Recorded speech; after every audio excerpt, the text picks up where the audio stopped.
அனைவருக்கும் வணக்கம். இந்த வீடியோவில் நம்ம என்ன பார்க்க போறோம்னா TNSRB SI exam exam date postpone பண்ணியிருக்காங்கன்னு சொல்லி நேற்று மெமராண்டம் ரிலீஸ் ஆச்சு. மெயின் யூடியூப் சேனல் நம்ம அந்த வீடியோ போட்டிருப்போம், நீங்களும் பார்த்துருப்பீங்க. நிறைய யூடியூப் சேனல்லையுமே எக்ஸாம் தள்ளி போகுதுன்ற செய்தி அந்த மெமராண்டத்தை வச்சு சொல்லியிருப்பாங்க.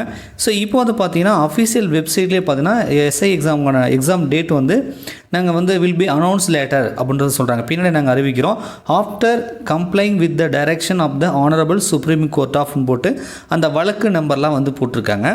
ஸோ இந்த வழக்கு நம்பரை போட்டிருக்காங்க. இது இல்லாமல் பத்திரிகை செய்தியிலுமே இந்த செய்தி வந்திருக்கு.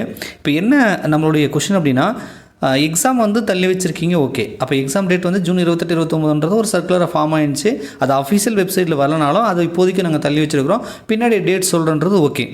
இப்போ சுப்ரீம் கோர்ட்டோட ஜட்மெண்ட் படி ஓப்பன் கேண்டிடேட்டுக்கும் டிபார்ட்மெண்டல் கேண்டிடேட்டுக்கும் ஒரே சிலபஸில் இவங்க எக்ஸாம் வைக்க போகிறாங்களா, இல்லை தனித்தனியாக வைக்க போகிறாங்களா, என்ன பண்ண போகிறாங்கன்ற ஒரு கேள்வி வருது இல்லையா? ஸோ இந்த கேள்விக்கு விடை இப்பொழுது நமக்கு கிடையாது. ஸோ இது என்ன சொல்ல வராங்க அப்படின்றத ஒரு பத்திரிகை செய்தி மூலமாக நம்ம பார்க்கலாம்.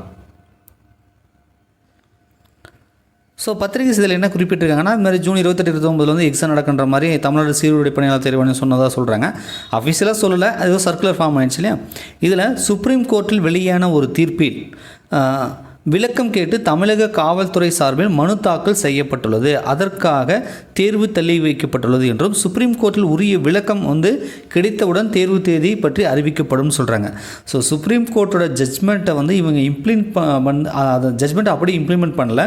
அதுக்கான விளக்கம் கேட்டு டிஎன்எஸ்ஆர்பி தரப்பில் ஒரு பெட்டிஷன் மாதிரி ஏதாவது போட்டிருப்பாங்க, ரிவ்யூ பெட்டிஷன் மாதிரி போட்டிருப்பாங்க. ஸோ அதுக்கு சுப்ரீம் கோர்ட் என்ன சொல்லுது, அந்த ஜட்ஜ்மெண்ட் படி எக்ஸாம் வையுங்கன்னு சொல்லுதா, இல்லை நீங்கள் உங்கள் இதுக்கு முன்னாடி எப்படி ஃபாலோ பண்ணீங்களா அந்த மாதிரி வச்சுக்கோங்கன்னு சொல்லுது. அவனை பார்த்துட்டு அதுக்கப்புறம் தான் சிலபஸ் சேஞ்ச் பண்ணுவாங்க. அதாவது ஓப்பன் கேண்டிடேட்டுக்கும் டிபார்ட்மெண்ட்டுக்கு ஒரே எக்ஸாமா இல்லை தனித்தனி எக்ஸாமா அப்படின்றத அதுக்கப்புறம் தான் டிஎன்எஸ்ஆர்பி முடிவு பண்ண போகிறாங்க அப்படின்றத இப்போ இதுலேருந்து நம்ம தெரிஞ்சிக்கலாம், ரைட்டா? ஸோ அதாவது இப்போ கூட எக்ஸாம் எப்படின்ற ஒரு தெளிவான முடிவு நமக்கு கிடையாது. அது சுப்ரீம் கோர்ட் என்ன சொல்லுதோ, இந்த பெட்டிஷனுக்கு என்ன விளக்கம் கொடுக்குறாங்களோ அதை பொறுத்து தான் நமக்கு எக்ஸாம் இருக்கும் அப்படின்றது இந்த செய்தி தெரிஞ்சுக்கோங்க. இது மட்டும் இல்லை, இன்னொரு பத்திரிகை செய்தியிலுமே இதை சொல்லியிருக்காங்க. ஸோ இன்னொரு பத்திரிகை செய்தியிலுமே இதை உறுதிப்படுத்தக்கூடிய வகையில் இதே மாதிரி தான் போட்டிருக்காங்க. உச்சநீதிமன்ற தீர்ப்பின் சாராம்சம் மற்றும் சில தெளிவுகளை பெற வேண்டியுள்ளதால் அனைத்தும் சரியான பின் எஸ்ஐ தேர்வு மீண்டும் அறிவிக்கப்படும் என காவல்துறை அதிகாரிகள் தரப்பில் தெரிவிக்கப்பட்டது. ஸோ அதாவது அந்த ஜட்ஜ்மெண்ட்டுக்கான ஒரு ரிவ்யூ பெட்டிஷன் மாதிரி நம்ம டிஎன்எஸ்ஆர்பி தரப்பில் அப்ளை பண்ணியிருப்பாங்க சுப்ரீம் கோர்ட்டில். அதுக்கு அவங்க என்ன சொல்ல வராங்களோ அதை பொறுத்து தான் எக்ஸாம் டேட் நாங்கள் சொல்ல முடியுன்ற மாதிரி சொல்கிறாங்க, ரைட்டா?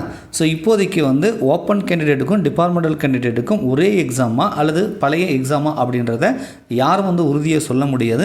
அது சுப்ரீம் கோர்ட் அதுக்கு என்ன விளக்கம் கொடுக்குறாங்களோ அதை பொறுத்து டிஎன்எஸ்ஆர்பி கண்டிப்பாக அஃபீஷியலாக அறிவிப்பாங்க. அது வரைக்கும் நம்ம வெயிட் பண்ணி தான் ஆகணும் அப்படின்றத இந்த செய்தி மூலமாக நம்ம தெரிஞ்சுக்கிறோம். ஓகேங்களா? நன்றி, வணக்கம்.